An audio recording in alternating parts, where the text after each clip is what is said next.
Hi friends, கருவாட்டு குழம்பு வைக்கிறது எப்படின்னு பார்ப்போம். அதுக்கு தேவையான பொருள்லாம் பார்த்துக்கலாமா? வாங்க பார்க்கலாம். ஒரு 5 கருவாடு, சாலை கருவாடு நான் எடுத்திருக்கேன். ஒரு 5 சாலை கருவாடு எடுத்து நல்லா கேஸ் அடுப்புனாலும் பரவாயில்ல, சினிக்கோழி இருக்கலாம், சினிக்கோழியை அந்த மீன் அந்த கருவாடோட கண்ணில் அப்படி குத்தி சுட்டு எடுத்து வச்சுக்கிடணும். அப்புறம் க்ளீன் பண்ணிக்கிடணும். அப்புறம் கருவாட்டு குழம்பு வைக்க தேவையான பொருள் 2 கத்திரிக்காய், 1 தக்காளி, 3 பச்சை மிளகாய், கொஞ்சம் கருவேப்பிலை, அப்புறம் சின்ன முருங்கைக்காய் ஒன்று, ஒரு 4 சின்ன வெங்காயம், ஒரு 6 பல் பூண்டு, 2 ஸ்பூன் வத்தப்பொடி, 1.5 ஸ்பூன் மல்லிப்பொடி, 1/2 டீஸ்பூன் மஞ்சப்பொடி, அப்புறம் கொஞ்சமாக புளி இதெல்லாம் எடுத்து வச்சுக்கிட்டு 50 தேங்காய் எடுத்து சீரகம், சின்ன வெங்காயம் போட்டு நல்லா அரைச்சி வச்சுக்கிடுவோம். இப்போ எப்படி கருவாட்டு குழம்பு செய்கிறதுன்னு பார்ப்போம்.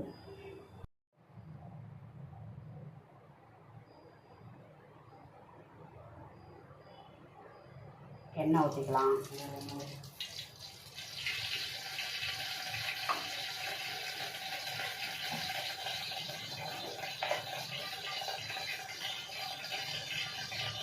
கடுகு வச்சுக்குவோம்.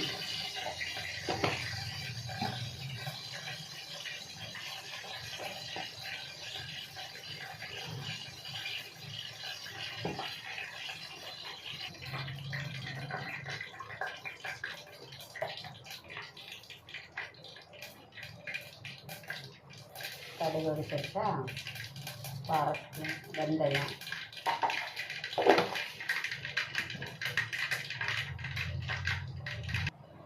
கருவேப்பிலை போட்டுக்கலாம். கருவேப்பிலை,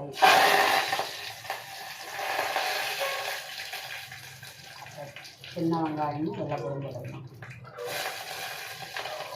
அப்புறம் தக்காளி, பச்சை மிளகாய் போட்டு நல்லா வதக்கலாம்.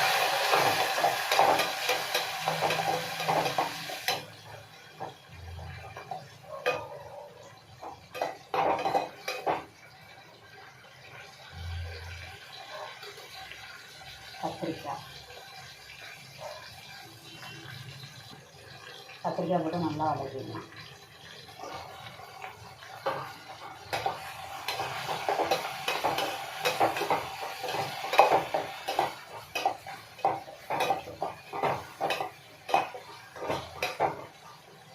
வதங்கட்டும் நல்லா.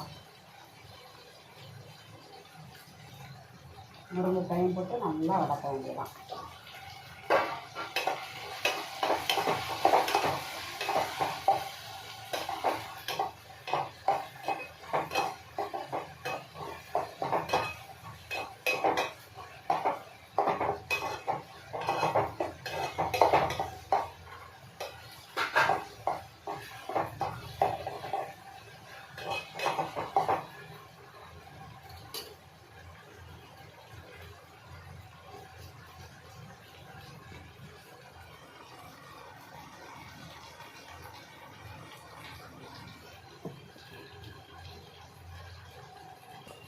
நல்லா வதங்கிடுச்சா எடுப்போம்.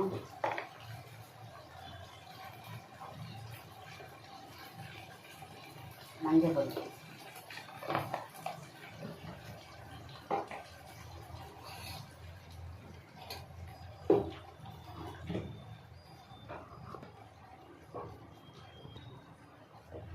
வத்தப்பொடி,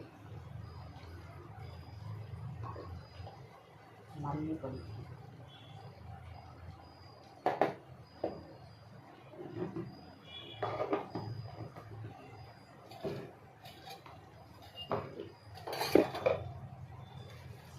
நல்லா கிண்டி விட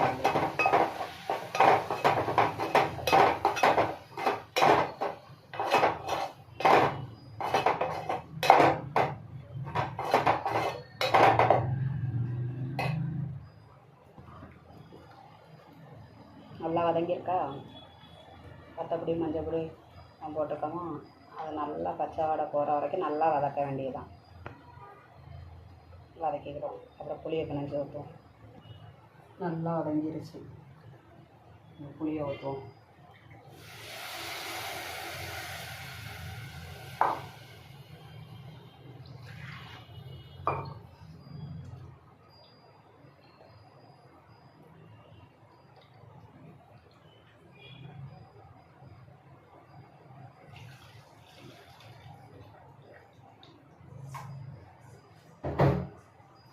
வச்சாச்சா, இனி நல்லா கொதிக்கட்டும்.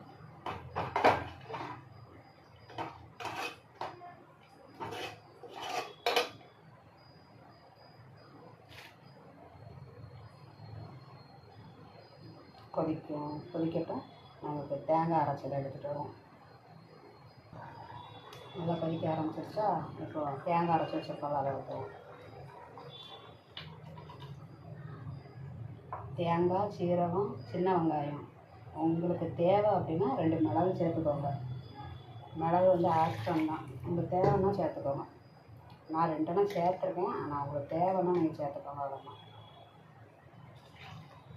குழம்பு நல்லா கொதிக்கட்டும். கருவாடை க்ளீன் பண்ணிக்கிறோம். நல்லா கொதிக்கட்டும். கருவாடை க்ளீன் பண்ணி போட வேண்டியதான். கருவாடை போட்டப்போ தான் உப்பு எப்படி இருக்குன்னு பார்த்துட்டு உப்பு போடணும். ஏன்னா கருவாட்டிலே நிறைய உப்பு இருக்கும், அதனால நம்ம இனி கருவாடை க்ளீன் பண்ணிவிட்டு வர வேண்டியதான். அதுக்குள்ளே இது குழம்பு நல்லா காமிச்சிருமா, அதுவும் நம்ம கருவாடை க்ளீன் பண்ணி கொண்டாந்து போட வேண்டியதான். உப்பு வந்து கருவாடு போட்டதுக்கு அப்புறம் தான் பார்க்கணும், உப்பு போதுமா இன்னும் போடணுமா.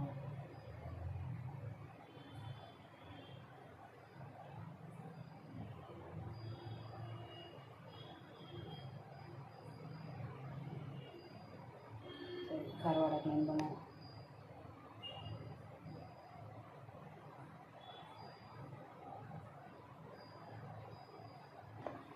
குழம்பு நல்லா கொதிச்சிருச்சா, இப்போ கருவாடை போட வேண்டியதான்.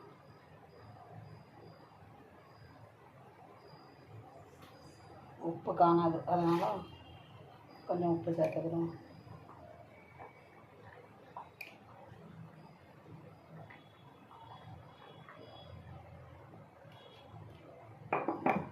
வாழைக்காய் உங்களுக்கு வேணும் அப்படின்னா சேர்த்துக்கோங்க. வாழைக்காய் எங்கள் வீட்டில் யாரும் சாப்பிட மாட்டாங்க, அதனால் வாழைக்காய் நான் போடல. நான் ஒரு ஆள் தான் தின்பேன். வாழைக்காய் தின்னா வாய் வரணும், நான் திங்க மாட்டேன். கருவாடு போட்டாச்சா, நல்லா கொதிக்குதா, நல்லா கொஞ்சம் குழம்பு கொஞ்சம் வற்றி வரட்டும்.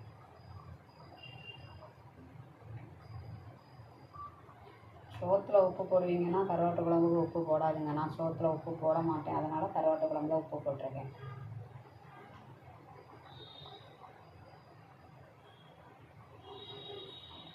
நல்லா கொதித்து வற்றி வரட்டும்.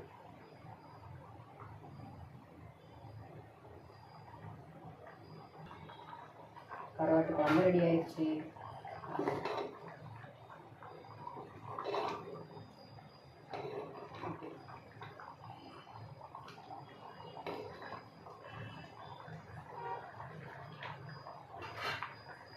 இந்த மாதிரி நீங்களும் வச்சு பார்த்துட்டு எப்படி இருக்குன்னு கமெண்டில் சொல்லுங்கள். நீங்களும் கருவாட்டு குழம்பு இப்படி தான் வைப்பீங்களா அப்படின்னு கமெண்டில் சொல்லிட்டு போங்க.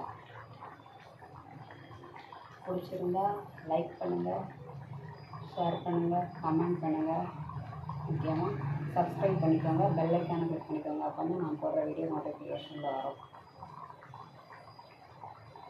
ஓகே, பாய் ஃப்ரெண்ட்ஸ், பாய்.